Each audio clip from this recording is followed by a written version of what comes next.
So welcome Carolyn Vincent, my dear friend of many years and past neighbour. I was so excited to have you on the podcast today, Finding the You and Mum, because when I was much younger, a young mum in fact, I don't know if I'd met you beforehand, but I became very aware of you in the neighbourhood when you door knocked and then followed up with a letterbox drop inviting the neighbourhood to an event. You'd hired a hall in the middle of the suburb and invited everyone to gather with the idea of trying to bring people together. I attended and was so moved by your efforts and how effective it was in getting the neighbourhood interested in each other, and a few other memories. A mother's group, a book club, a gardening group, a cycling group, a few social events that regularly happen like River Fire was born out of that gathering. For me personally, I found it life-changing because I joined the book club and I joined the mother's group, which was really helpful at that point because that was when I had had my fifth child and was a little unsteady on my feet because it wasn't where I thought my life was going to be at that point. So firstly, thank you for doing that. Some great friendships have been born out of it as well. But to add to, I guess, your life legacy right now, what other things would you like to share? Most important thing is that I'm now, as a result of that first project, which came out of my own desperation to make new friends and build a support network for myself, I discovered that there were many other people in the same boat as I was. And I also discovered I had a bit of a skill for doing that for some reason, maybe because I grew up in India and I saw my parents and grandparents do it. So it was kind of in my psyche, and I realized how passionate I was about building community, and it's my passion, it's my purpose, it's what keeps me alive, it's everything I would love to do for the rest of my life. I know that you've since moved suburb, and I'm imagining you've done a similar thing. I know that home is quite spectacular in that it's very environmental. You've invited people in the area to think outside the square around building a home. Yes, absolutely. The front of my home, there's an area called the Pocket Park. In fact, on Neighbor Day this year, it's designed so that there's no fence. It's designed so that there's people walking past can interact with me and I can interact with them, but people can just walk in and we have neighbor gatherings over there. There's 2 benches created. And it's on your yard. Yes, on my front yard. That's amazing, especially in a world where we seem to be like these silos. Yes. And we pull into our garage, which automatically we don't have to get out the car anymore. We slide our car in, it closes, and now we're in our little vortex. Yeah. And it feels like it isolates us, obviously, from that interaction that happens organically. That's quite phenomenal, and I don't think a lot of people would even consider that as an idea. Thank you. Thanks for the acknowledgement. But when I was searching for a property, my main concern was how can I have neighbor gatherings? What's the space I can use that I can bring people together in my front yard, not inside my home? That's your sanctum, your family space. Yes. But where can I have it in a public enough space, but that's close to me that I don't have to do too much effort? And it was my front yard. And anyone can do that, which is why I wanted to inspire others to do that as well. Absolutely. So. And from memory, your place where you previously lived didn't lend itself to that. No, it didn't. It was on a main road. Driveway. Yeah. And even to go to visit by foot, it'd be like, oh, I'm going to haul myself you up need that walking hill. sticks. Yeah, it kept us fit. Yeah. So that's wonderful that you identified that desire and you've been able to actualize it. And do you get a lot of people popping in? Oh, absolutely, because my garden was created by an eco-architect and it's a very admired garden in Maruka. So if I'm feeling lonely or I want to interact with somebody, which I don't that much, but if I'm in the front yard, always there's somebody who stops by and has a chat and admires the garden, and it's a way of interacting. All right, let's kick off with the questions. So you've selected 10 very interesting questions. I'd like to ask everybody just to briefly describe your journey to becoming a mum. Like, was it something that you'd planned, or is there an interesting story behind the pregnancy or the arrival of your firstborn? No, there was no plan, and I was in Sydney. I was 24. I was a very young mum. I had just gotten married and come from India, and I think within 6 months I was pregnant. So it wasn't planned. So there was no story, and just go with the flow kind of thing. So no, I don't have any specific story. I think a lot of people, it's just like you get to that stage in your life, you're available and open to the possibility, and then it may or may not happen. Correct, yeah. And so what's the funniest parenting moment that you've had that your kids probably will never let you live down? This one, my daughter actually told it at my 50th birthday and had everybody in hysterics. It was about 2012, I think, and I was really exhausted. My ex-husband and I had split by the time, and Damien was about 8. And Alicia had moved out, but she had come back for a week in my bedroom on the bed, and we're lying there, and Damien says to me, "Mom, what's for dinner?" And I said, "Oh, Damien, I'm so tired. Can we skip dinner tonight?" And Alicia jumps up, "Mom, that's neglect. That's a parental neglect." And I said, "Darling, I'm so tired. I just don't feel like cooking. Besides, neither of us look malnourished." Damien pops up and says, "Alicia, she said that to me last night as well." So I did. But I said, "Look, he looks okay. Besides, he can go and make a piece of toast if he wants." Absolutely. I'm tired. And I Yes. was, because I was dealing with divorce. I was dealing with paperwork, and I was just exhausted. I was perimenopausal at the time as well, so there was a lot going on for me, and I just couldn't even handle if everything. Even if there's not a lot going on, it's just so unrelenting, the food Yeah. and the churning out. And so I find it very tiring, and I think that's a genius idea to be able to say it's probably not a bad thing. I've found other hacks over the course of the years as well, like Frozen Friday. Yes. Try to make it a bit sexy. Mexican Monday, which is just a bit of corn chips thrown together with whatever I can find. Yeah. And more recently, my son has opted to cook 3 nights a week. Oh, that's amazing. Game changer, because yeah, it is funny. So seems to be this sort of idea that if you're not serving up 3 very well balanced nutritional meals a day, Yeah. you're considered, maybe not the most top shelf mum. And you're absolutely right. You can fry an egg, you can have some breakfast cereal for dinner. Goodness sake. Fasting, unfortunately, wasn't a big deal at that time. It's fashionable. You're ahead of your time. Let's just say that. What's the most shocking truth about motherhood, and has it shaped your sense of self? I think we have this notion that as a mother, but not spoken about, but that there's something called the perfect mother, and I don't think there's ever a perfect mother. I don't think any of us mothers have ever got it 100% right all of the time. I've made so many mistakes in my life, Christine, and it's come back to bite me, like karma comes back to bite you, and your children will tell you, and sometimes I made mistakes. And I'm so sorry. But look, I've learned to have compassion for myself because of that, and be gentle on myself. And I did the best I could at the time with the circumstances that I had. But we don't do anything deliberately wrong. We make mistakes because of our mental health at the time, maybe, or whatever. But as long as we're 90% of the time, or 80%, even now I've got big expectations, but just having these high expectations of what it is to be fulfilling as a perfect mother all the time. And there is no such thing as a perfect mother. And I think a lot of the work that I do as a psychologist is trying to debunk that myth, because there is no manual that helps like that to be intuitive, and there's this expectation that we are selfless. Self-neglect is almost something that's expected.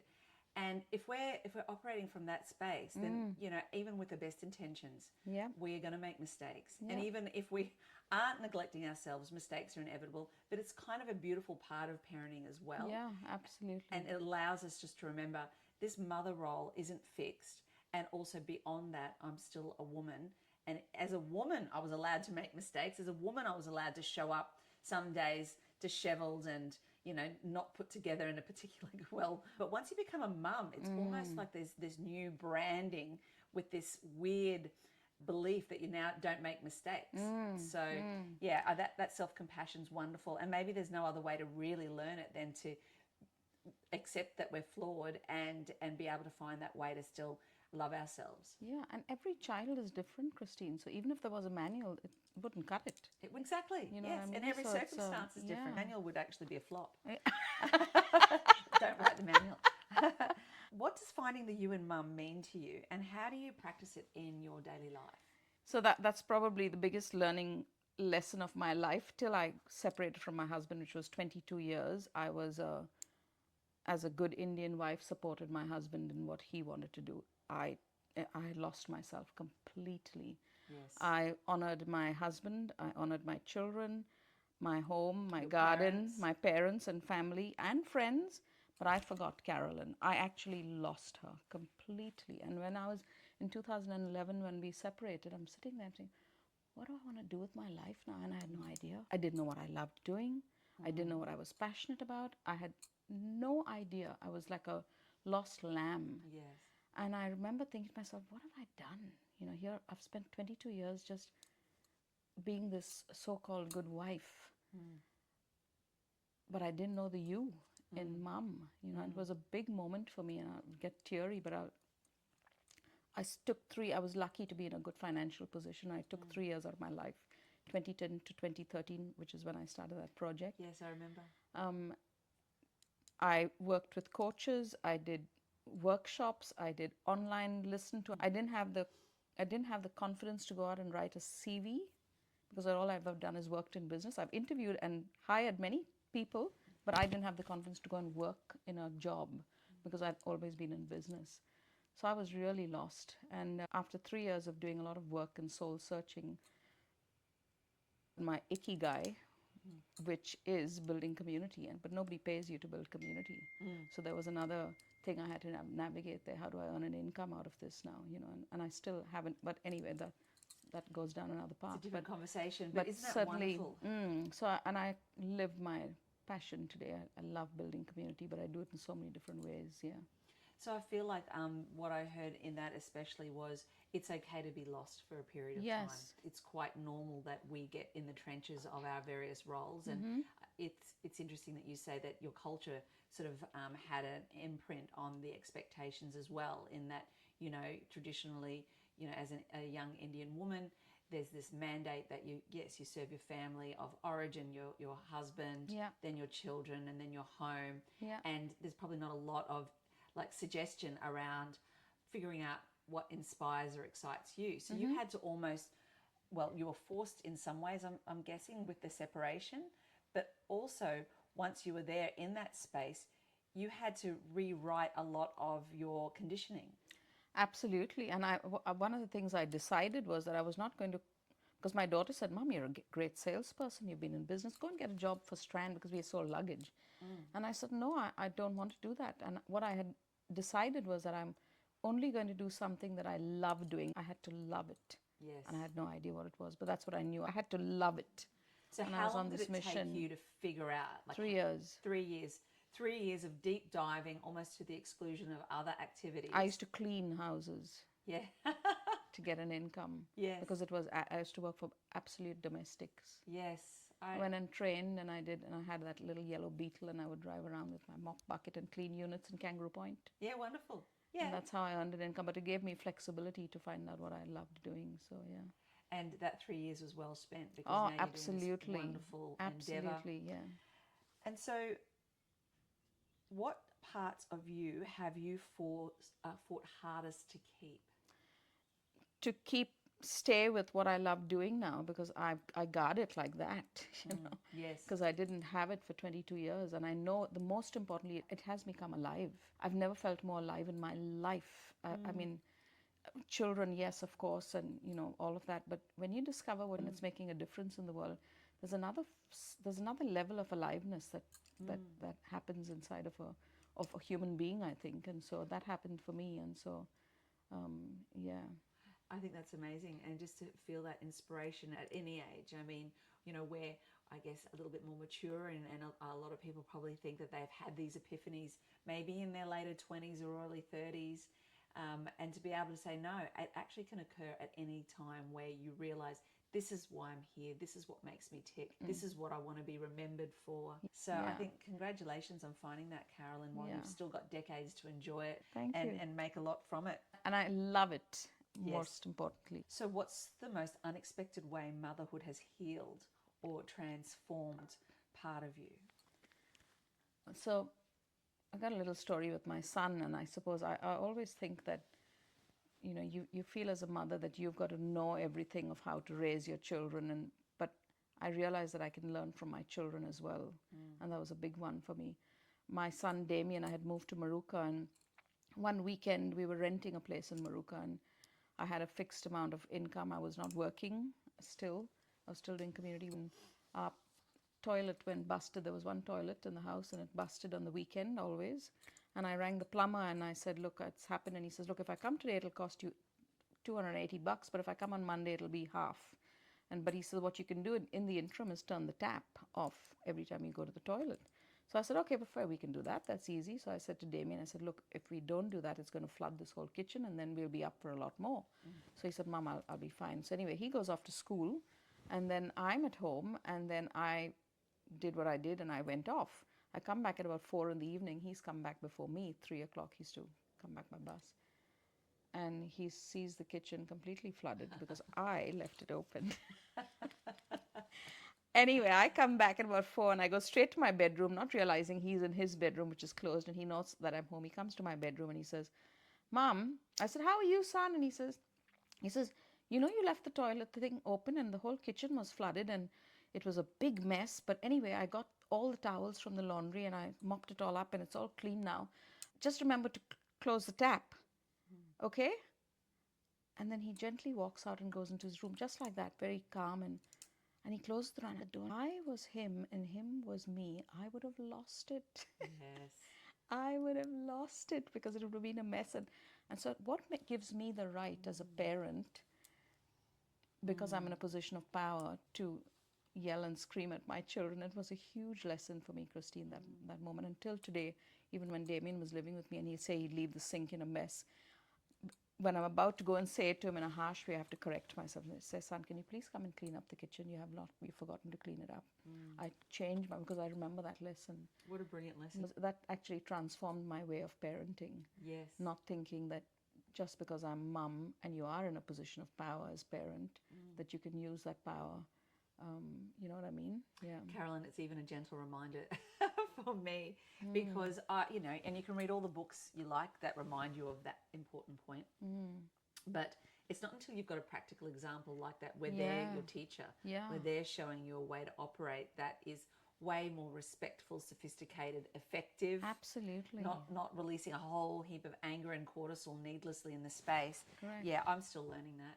Yeah, and how I also kind of compared it to if I was in my business and if I dare spoke to any of my employees like that, even if they made a small mistake, I'd be taken for, you know what, you just can't talk like that to anybody. So what gives me the right to talk to my child? And I've done it all my life. I've screamed and yelled and carried on. Yeah, but you know but that's what we do, you know. Yeah. And we're all a work in progress. Correct, yeah. And so I love the fact that the thing I heard in that too was the opportunity wasn't missed on you. Yes. You weren't in the flurry of, oh gosh, okay, so now I've got to get and wash the towels and I've got to get back to the plumber. And you could have just been in a little world of fix and doing instead of taking the real message that was there to be had. And that is, he was extremely mature and showed you a really lovely way to share. And that would have been a pain for him. He got home from school, he was tired, and now suddenly he's mopping up water from the toilet. Not that much water. Absolutely, in the kitchen. and to be resourceful. Yeah. So I think that also is a bit of a testimony to your parenting because you raised a son that had that calmness about him. Yeah. Which is just lovely, Carolyn. Yeah. No. So what do you think about the idea of mother guilt? Is it something that we should dismantle or is it an inevitable part of motherhood? I think it's an inevitable part of motherhood. At least I know, and I know lots of other women that I've spoken to, and I talk to a lot of women. Because we have such high standards for ourselves and what society expects us, and therefore we have our own. And when we don't fulfill on that, we just naturally feel guilty. I know I've felt that with all my children. If they're not doing something the right way, or I haven't spent, or they've gone down a wrong path, that's my fault. You know what I mean? So yes, it's definitely a inevitable part of motherhood. And do you think that because you're sort of describing it to me like it's something innate that once we have the kids, we just feel this overwhelming sense of duty and that the buck stops with us essentially. Yes. If something goes wrong for them, we have to try to trace back what we've done to create it. So you would say that that's more an innate phenomenon rather than a construct that society has built, which has pushed us into an unrealistic expectation that we should feel bad if our kid isn't performing in a certain way or if we're not thinking we're doing enough. Yeah, I think it's more like it's a combination of both. It's, I think the ideas that we have about what it is to be a woman, what it is to be a mother, are passed down from generation to generation to generation, generally. It's like you just pick it up kind of thing. I used to compare myself to my mum and to my grandmothers, and I have very high regard for all of them, my mothers and grandmothers. And so I used to think, oh, I'm not that great a mum because I was busy fighting with my husband. I was in an emotionally abusive relationship for most of my 22 years. So it comes at a cost, and that is sometimes you can't always be there for your children when they need you most. Yeah, I used to compare, and I do think it's, you know what, I'll tell you a quick story, because once after we had split and I was moving from downstairs in the house, Damien, and we had that huge Queensland, and we were rattling around in it, and Kevin had taken Damien for dinner. He was 8, and I was alone downstairs, and I had moved everything out, all the furniture up with him. The only thing left to move up was my clothes. And I go down there and I start to move my clothes, and I see this box full of all letters and cards from Kevin when we were dating. Big mistake, opened it up, and I was a mess. I was just crying and then feeling guilt, and what have I done with my life? My family's broken down and all of this stuff. And anyway, I picked up the phone and spoke to my daughter, and I said, Alicia, and she says, Mom, are you okay? And she was in Moranbah at the time, and I said, no, this is what's happened. And she says, Mom, it's okay. You've been with Dad for 22 years. It's okay to cry. And she stayed with me on the phone for about 15 minutes. She said, I'm going now, but if you need me, call me. Before she left, I said, was I a good mom? Mom, you were the best. It's okay. Just take it easy and take a chill pill and call me if you need me. Hang up, and I wasn't happy. I picked up the phone to call Daniel, my other son. He hears me and he says, Sup, Mom? Sup is what's up. He was a skater. So I told him what I was dealing with, and he says, Mom, shit happens. Move on with your life. I'm going now. I got to skate, okay? That was a 2-minute conversation. Clink. Then I go up. I said, abandon this project, and I go up to my bedroom, and half an hour later, Damien comes back, and he sees me all swollen-eyed and everything, and he says, be in the moment, Mummy. And I'm looking at him and I say, where did you get that from? And he says, I hear you talking about it a lot. And, you know, in that moment, I have my panel of counselors. I had one that tells me to feel my feelings, the other one that tells me to move on, and the third one says, now you can come back to the moment. I've been a good mum. Yeah, check and mate. Yes. So it was a big moment for me. Yeah. That's a beautiful story, Carolyn. And isn't it lovely that you even intuitively knew that the healing would also happen by actually asking the ones that have the best position to have commentary. In fact, the only ones that really have the right kids. to have a comment on that. And you know, it's interesting because of the idea of guilt as well. Like mother guilt is, I remember when I had a friend who was a little ahead of the journey in terms of being a mum, and she once said, motherhood equals guilt. And I said to her, that is bleak and it cannot be true. And she said, just wait and see. And it was insidious how it would just creep into an ordinary day. You'd be thinking you've done all right, and then you'd be reminded of something you hadn't yet done, and then you'd be swamped with the guilt. So I've tried to look at guilt, and this is how I share guilt with people, is it's an opportunity to just survey the situation and decide if you want to do something different. And if you are satisfied that you want to continue doing what you're doing, then release the guilt and say, thanks for the little heads up, but I'm okay. Yeah. Or do something different and be removed from the guilt. Correct. And it sounds like you've been very on point with that as a mother, and realized more and more about, you know, the learnings, and then letting that reflect in how you parent. So that little bit of mother guilt doesn't necessarily have to be a bad thing. You're not reading our love letters. Oh, I asked all 3 of them, was I a good mum? Yeah, Wanted to hear that. Yes, yeah, you were, Mum. Asking that. We're ready to hear the truth of whatever they want to say. Because kids can be scathing. When was a moment in motherhood when you felt completely lost, and how did you find your way back to yourself? I was really lost in about 2015. It was just before I left Wollongab, actually.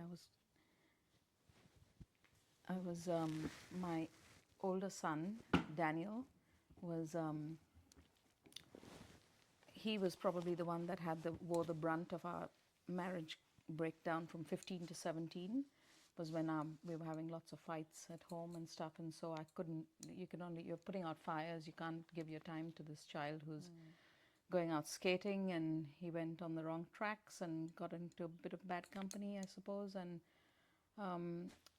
I kind of lost him, emotional connection with Daniel, and so my only talking to him was when he would come home, and if he hadn't done his chores in the house, it was, Daniel, why haven't you done you haven't made your bed, or you've left the sink in a mess. It was always correction or telling him what he should be doing, or giving him advice or whatever. And one day I realized, I said, I'm losing this boy because I'm hardly even spending any time with him.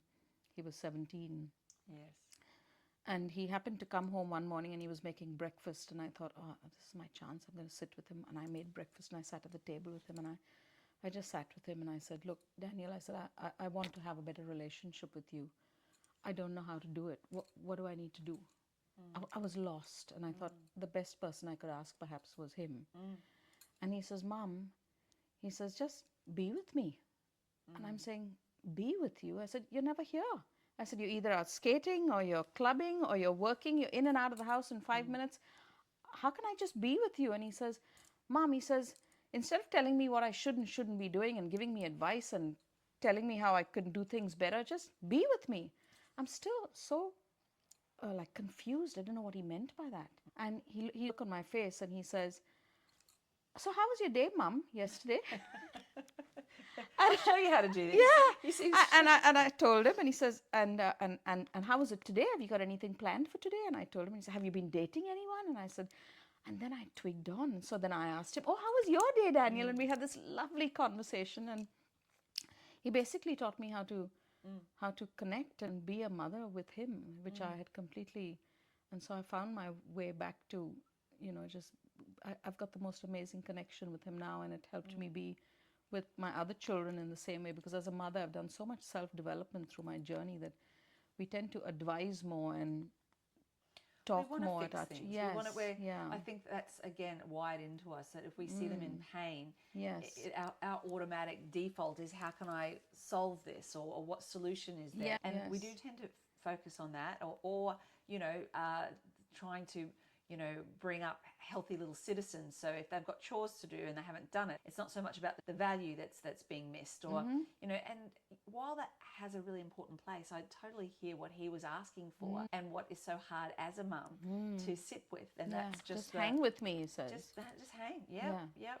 And there's a whole book on it which I read later called Hold On to Your Kids by Gabor Mate, and wonderful. I think he talks about this concept called attachment parenting, and he says if you just connect with your child on a regular basis, you won't need to correct them. They'll just naturally copy what you're doing. Which is really, it's difficult, especially when I'm a very impatient person. I'm working on that. That's always one of my New Year's resolutions, to be more patient.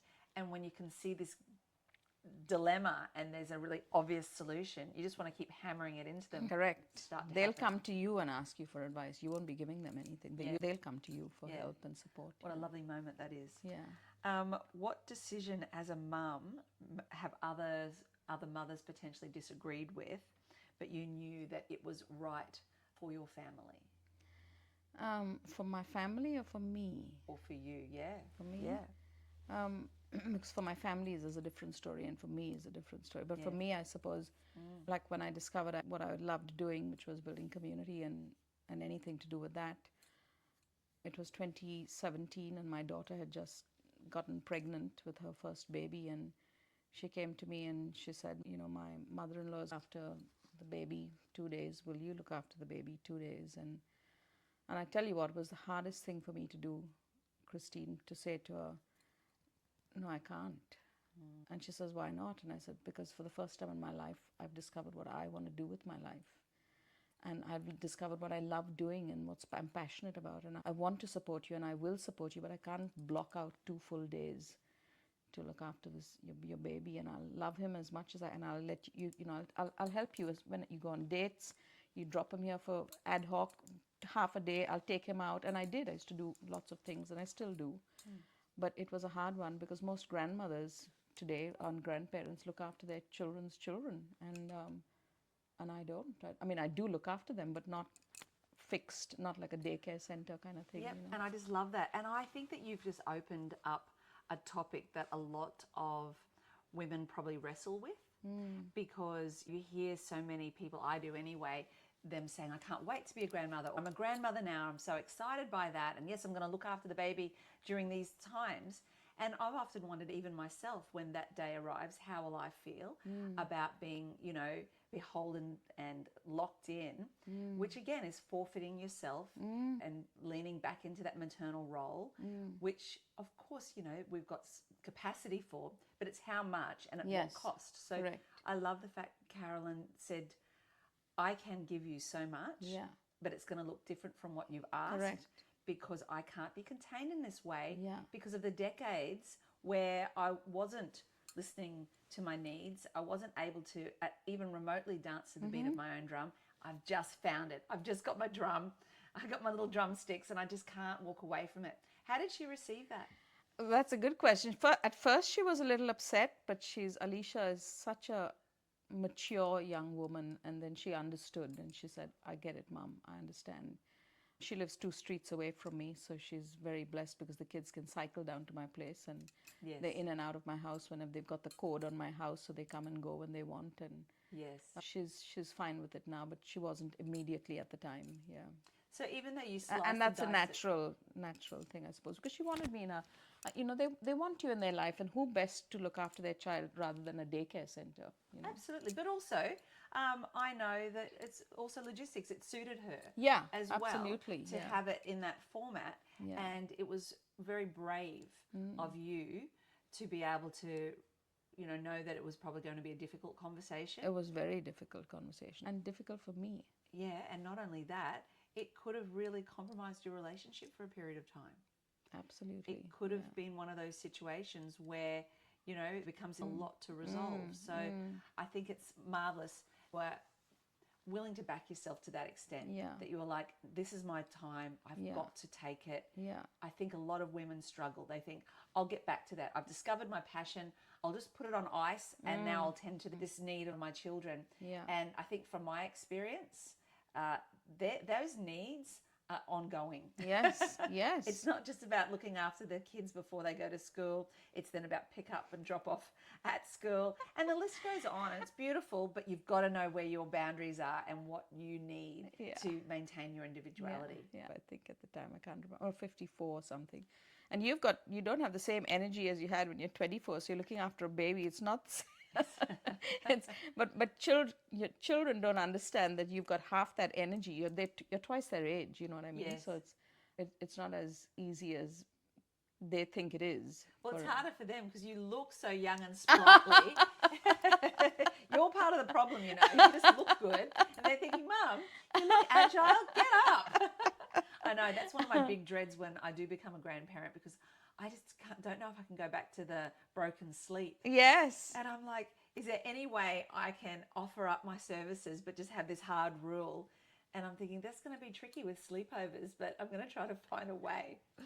Who inspires you, or what inspires you to stay true to yourself? I had read a quote by a Zen Buddhist monk called Robert Thurman, his name was, and he said, don't ask what needs and do that.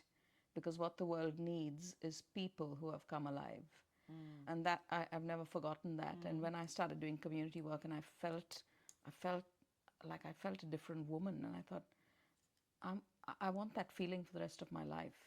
So it can't, and that's what I'm going to do. And so I've always, whenever I'm tempted to go off track, remember that my aliveness as a woman is in itself a contribution to the world, because everyone I interact with then gets a little bit of that. Bang, you made a difference. You don't need to go anywhere. Just do what you love doing and come alive by doing that. And you'll make a difference wherever you go, and you'll inspire others to do the same. So you inspire me, even just hearing that, and just the fact that, it's quite profound how you've found that. I think people would be almost envious that you found it, and it's an invitation, I guess, to all mothers and women to not give up. To stay on that pursuit of figuring out what is it that ignites you, what is it that you can do, and time flies, and you can't even believe that this many hours has been, chewed up, because those moments are, I guess, the indicators of what you're supposed to be doing in life. Absolutely. That's I couldn't agree more. And it's beautiful that you talked about that quote. It also reminds me of like was it Gandhi that said, be the change you want to see in the world? Yeah. Like rather than going out and trying to plug a need or read a list of things Causes. Just go inward, and whatever can make you feel like you're doing something that's truly purposeful. It's contagious, and not only are you helping others, but you're also letting people be part of something that's uplifting and positive. And even if it's just interacting with you at the supermarket, it would be beneficial, I should imagine. I feel that. I feel I make a difference hanging with people because I feel so. I've never felt so passionate in my life, Christine. There's another quote that actually, when I was working on those 3 years of discovering what I was passionate about, that stuck with me. It's by Rumi, the 12th century mystic poet, and he says, "There's a candle in your heart waiting to be lit. There's a void in your soul waiting to be filled. You feel it, don't you?" And that, I said, yes, I feel it, but I don't know what it is. That's beautiful. And that was what kept me going, Yeah, that's amazing. I'm really happy for you, and I'm happy for us, because you're part of our community, the greater community. You're only a few suburbs away. Yes. I will definitely be coming. I'll be stalking you. You'll have to come to my neighbor gathering on the 31st. Trust me, I will be there. And so finally, what is one small actionable tip that you can suggest to mums today so that they can stay connected to themselves? So in 55 years old, I discovered something called goddess time. And I think every woman has a goddess within her you're a goddess, and so it's important to allocate, whether it's 1 hour a week or 2 hours a week. I have a full day. I call it Goddess Day. I have to make up for lost time, right? No, I love it. I do the same for my birthday. It takes a month. But it's an ongoing thing every week, and I look forward to it, and I spend the day having a massage, or I'll do my nails, or I'll connect with a friend, go out for lunch. If I can't get a friend to catch up with, I'll go and treat myself out to something. I'll do anything that'll nurture me and make me move from a state of doing all the time to a state of being all the time. And I think the feminine needs to be more relaxed and being, and we're in a world where we're always doing stuff, and we're so motivated to do. And especially me, I'm so excited about my life that I'm always doing stuff, but that Goddess Day helps me just relax into my feminine and just remember that the doing will come from the state of being, if that makes sense. The quality of the doing will be way better. Correct will come is determined by the quality of the being. You're dead right. So true. And I think that's another thing that we can get better at. I love Goddess Day. I love, Goddess Hour or evening, or just that, incorporating and weaving it in to your repertoire so that it becomes part of a routine, whether it's daily or weekly. I don't think it should be much more than weekly, maybe monthly if it was a big parcel of time. But just that opportunity of just sitting still and saying, what would fill my cup this week? Yeah. What is it? Yeah. Is it a massage this time, or is it just to snuggle up and read my book? Yeah. And just getting in tune with yourself, I feel helps us to be able to go a bit slower as well. Yeah, that would be my number one thing to do. And sometimes if I'm eating alone, I'll always light a candle and eat quietly and not with my phone, or just do things really slowly. Yeah. Yes, sounds wonderful. Thank you so much for joining me today. My pleasure. It's been wonderful, and great questions, by the way. Oh, look, I love this. I a bit like you, I'd found that in all my work, I kept circling back to mums and relating to that struggle with figuring out who you are while still honouring the blessed role of being a mum. Yeah. And the people I get to interview to explore that, it's so inspirational. And I think, Carolyn, a lot of people will get so much from what you've shared today. So thank you once again. My pleasure. Thank you. See you.